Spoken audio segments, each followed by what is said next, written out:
man donates sperm to a woman that he knows so she can have a baby, does he then have the right to play a part in that child's life? That is the question. And it was before the High Court yesterday, which ruled that in such cases, sperm donors should have the right to apply for contact with the children that they fathered. The ruling follows an incredibly complex case involving two lesbian couples and their erstwhile friends who were a pair of gay men who were in a civil partnership. Now, one of the men fathered two children for one of the lesbian couples. His partner is the father of another child brought up by the other lesbian pair. Arrangements were initially amicable, but nothing was put in writing, and trouble brewed when the men started to seek greater access to the children. Some will argue that this illustrates the perils of donating and accepting sperm in such an informal manner, rather than going through a clinic. But the really big question is whether this judgment could even mean that men who donate sperm through those clinics anonymously will have the right to apply for access to any children that they father. We're going to speak to Natalie Drew and her partner Aisling, two women who've got two children who were born with the help of a sperm donor. They run a fertility clinic for gay people. In just a moment, first Peter Tatchell, human rights campaigner. You know a number of people who donated sperm to friends, so does this change the position? Well, I've got to say that in the several lesbian couples that I know who've had children via donation of sperm from a friend, it has in every instance worked out well. Because they all get on. They all get on, and everybody's happy. The child has contact with both the mothers and the father. And in some cases, in one case, the father actually lives and shares the same house with his male partner. So it's a big, happy family.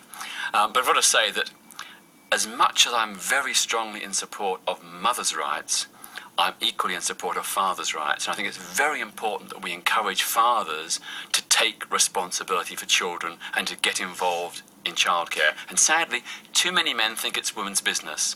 You know, I think if you father a child, you do have a responsibility towards that child. Well, it depends on the basis, doesn't it? Because it might be that the woman wants to have a child, and she's going to find the man who wants to give the sperm, and the basis of the whole arrangement is that he's just doing that, and he doesn't have any further role. He agrees that. He's out of the picture. So it's a bit unfair for him to then come back in and 2 years later and say, wait a minute, I want to be giving birthday presents. Well, I think it's right and proper that there is a written agreement between the donor and the donee. I think, you know, that the recipient and the giver need to have an agreement to clear up those kind of problems. I think in the case of people who donate sperm through licensed clinics, I think it's a bit different, because that's all about encouraging and helping childless, infertile couples to have children.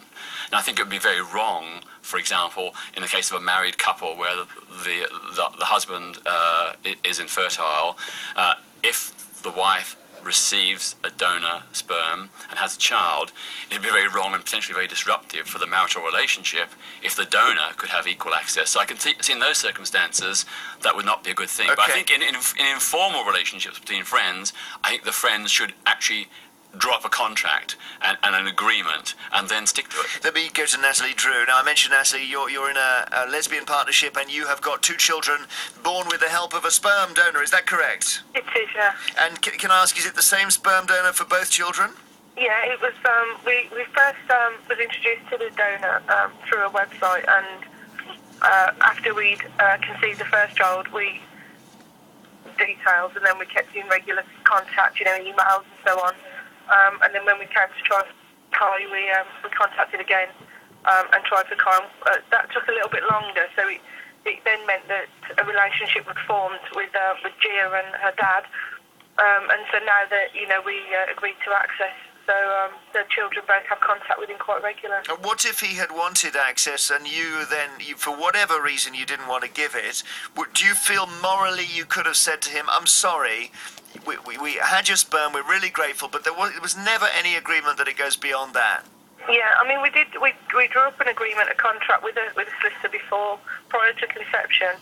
Obviously, the civil partnership thing wasn't there then, and also the rights where, you know, if you're in a civil partnership and you have children now, you can both of the women go on the birth certificate. So that wasn't in play at that time when we started with Gia, and that's why we had the agreement drawn up on the hope that should it ever come to it, we'd have that to fall back on. You know, should he ever try and take any further, get any further access or take us to court for access, that we'd have this agreement, which was just to donate sperm with no financial or involvement. Natalie, separately, sorry to interrupt. Separately, I know you run a fertility clinic which is for gay people who want to have children. Now, the really interesting question here is whether this judgment will allow people who donated sperm blind, if I can use that phrase, to then come back into the system and demand rights. Yeah, I mean, we try to protect the women and the men as equally, because, I mean, not only do you get men that want access after they've helped to conceive, after they've helped the women to conceive, you also get them women that are looking for the donor support for maintenance and things. And so, it's really important that our service is there to make things clear from the off and to get such agreements drawn up so everybody knows exactly what they agreed to from the off. Peter Tatchell, what do you think? Well, I think the analogy is in the case of a married couple or cohabiting heterosexual couple. If the relationship breaks down, I think as a general principle, it's good that fathers nevertheless have access and are encouraged to take on their responsibilities towards the children they're fathered. I think the same should apply in the case of sperm donors, unless they've had some prior agreement that will not be the case. But it is a very different situation where two people have dated and got married and they want to live under the same roof and they buy a house together and they're in a relationship, to somebody where the relationship is only there to gather sperm. There is no relationship. Well, in the case of informal friends or contacts via friends, where a male person had donated sperm to a couple, whether they be lesbian or heterosexual. Well, let's say there's a relationship, but it's not a marital relationship. It's a loving friendship, let's say, and it goes wrong. And the person with the baby, let's say the lesbian couple, say, well, sorry, that's life. Do you think the man who donated the sperm has a moral right to say, well, actually, although our relationship has gone wrong, I still have a relationship with your child? I think so. Unless there's a prior agreement to the contrary. I think there should be a presumption that fathers have rights, unless otherwise agreed. And again, it's about this important principle. We've got to do more in our society to encourage men to take responsibility for their children. And I think that applies in the case of sperm donors and also those conceived through traditional heterosexual relations. It takes us the other direction in a way, doesn't it? Which is the man who has given his sperm without wanting to give his time, and it might just be a heterosexual one-night stand after an evening at the nightclub, and then he gets chased for 50 years or 20 years to maintain the resulting child, and he feels, well, that's not my responsibility. I was just, something that happened. Well, I think if men behave in that way, well, they do with their female partners. If the couple behave in that way, the two people behave, then both the mother and the father have responsibilities towards that child. Okay, but similarly, just to make it one step removed from the nightclub here, a man tries to help somebody get pregnant, and he does it with the best of intentions. He doesn't want a further role in the child's life. 3 years later, the mum, maybe it's a lesbian couple, it doesn't matter, gets into distressed circumstances, and the only person she can go back to for help is him. And he never went into it on that basis. So now he's called on to be the father.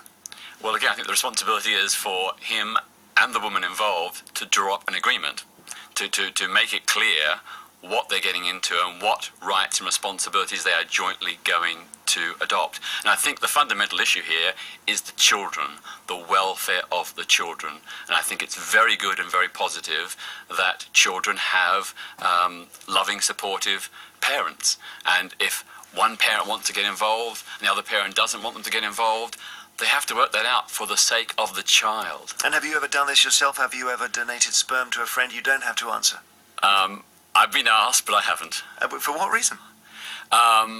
Partly because of my many commitments. I'm on a very, very low income, or have been on a very low income, and I'm working like pretty much 24/7. You wouldn't see it just as a donation of sperm. You'd see it almost as a commitment to fatherhood, then. Some degree of. Yes, right. I think it would be complicated. I think it would be. The altruistic side of me says yes.